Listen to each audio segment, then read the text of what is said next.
Hello friends, today's topic is making my first million. Let's rant. So I recently became a millionaire, which is cool. Shout out to me. Yeah.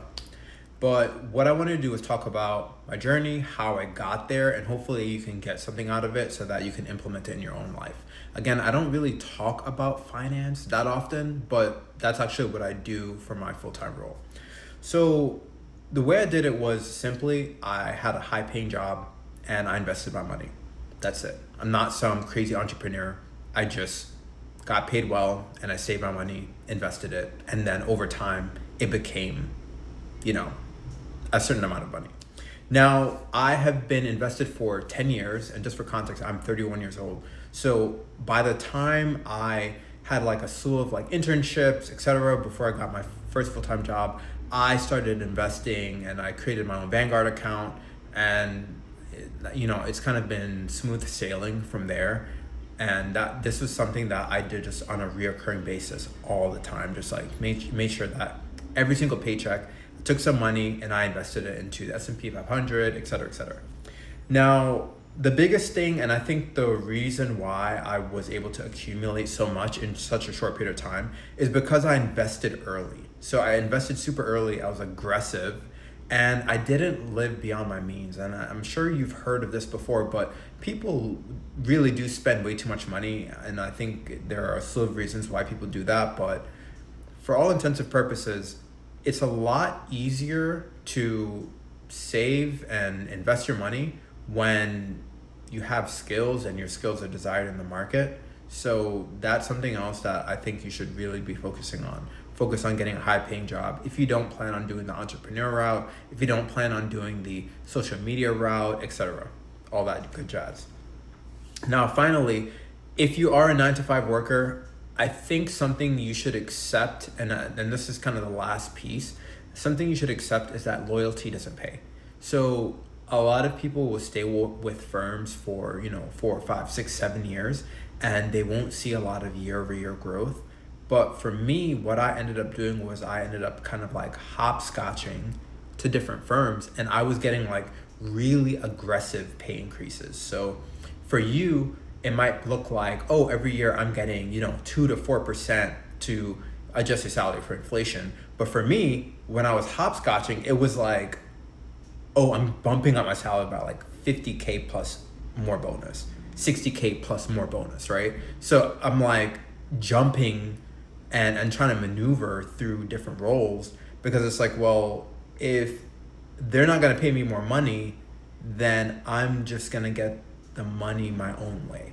And that has been really, fruitful for me. And a lot of my friends have done the same thing. Actually, my circle in general does the same exact thing.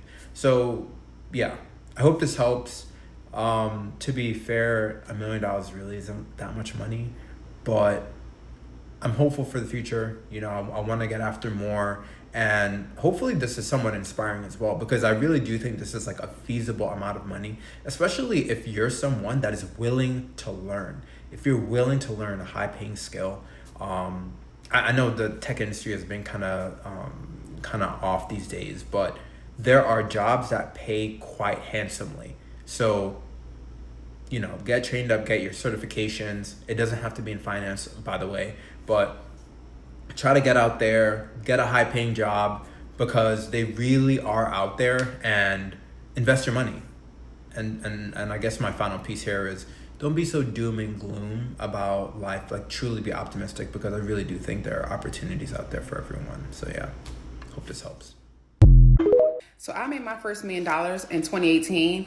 And a lot of the time people ask me questions and they say like, what would you do differently what would you do if you didn't have any money? I'm eating some sardines.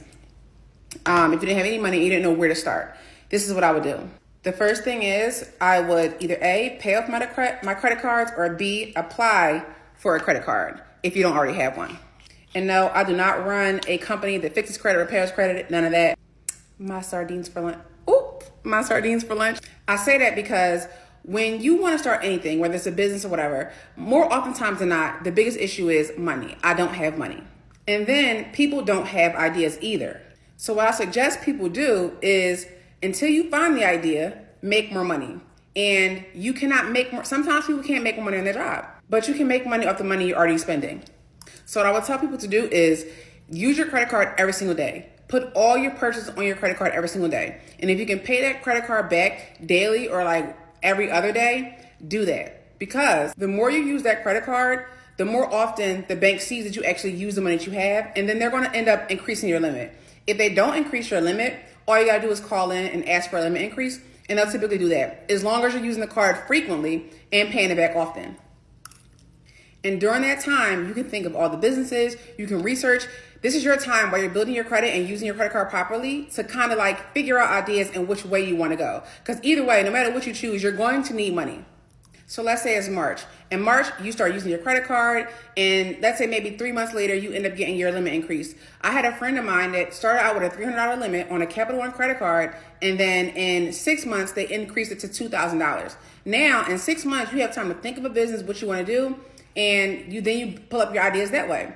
And so I highly recommend you get your credit together while also making money on the money you already spend. And then in a few months, you should have an idea, and then you can invest in your ideas that way. Whether it's an e-commerce store, whether it's like small investments here and there, but use the money you're already spending to end up having more money to then invest in an idea later. And now in a few months, you have more money because you have higher credit limits and you have an idea. And you can use your credit card to now invest in your idea. So if things get a little shaky, you can only pay the minimum back and you still have the money in your account. Hope this helps. Quite a few years ago, I put it out very publicly on the internet that I was going to make $1 million, that I was going to become a millionaire. At the time, had I ever made more than maybe like a few $1,000s here and there? No, I had not. Did I have any clue how to grow an online business? No, not very many people did. Did I come from money? Did anybody give me seed money to start anything? No, they did not.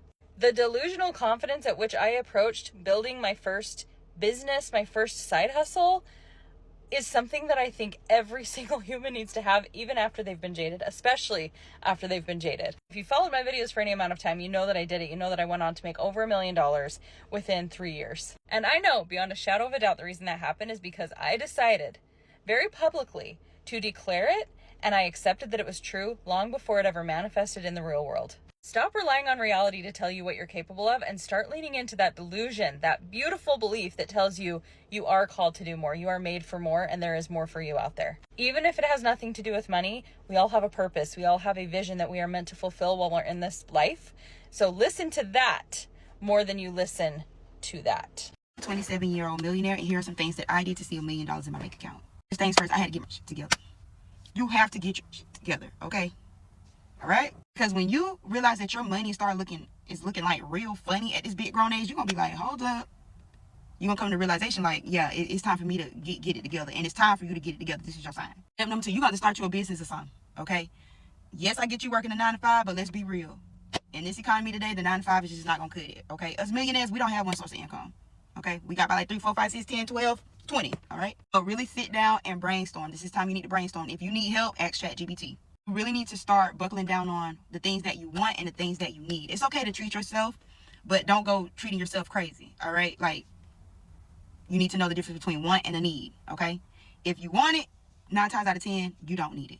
Hey, man, I cannot stress this enough. I don't care if you save $1. I don't care if you save $5 every week. Some progress is better than no progress, and I promise you, when you see that you can actually start saving, you're going to be addicted, and you're going to want more, okay? Lastly, talk like you are already a millionaire. You know what I'm saying? Am I a 27-year-old millionaire? No. But you see how I started off the video?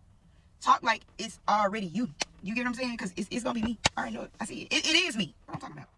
If you hate your job, if you hate what you're doing, if you feel like you're going through the motions, if you feel like you are not living your best it girl moment, like you are not feeling like her right now, we need to have a chat. Going back 6 years ago, I was living my worst life. I was living in a 500 square foot apartment, making below poverty. I had absolutely no idea what I wanted to do. And I came across someone who was talking on social media about high ticket sales, something I had no idea about, also about online coaching. I had no idea about that either. But I decided to invest $35,000, everything I had, into this online coach so I could learn more about high ticket sales and creating a coaching business. I had no idea what I was getting into. All I know is I spent all my life savings to do this, and I was like, what the fuck did I just do?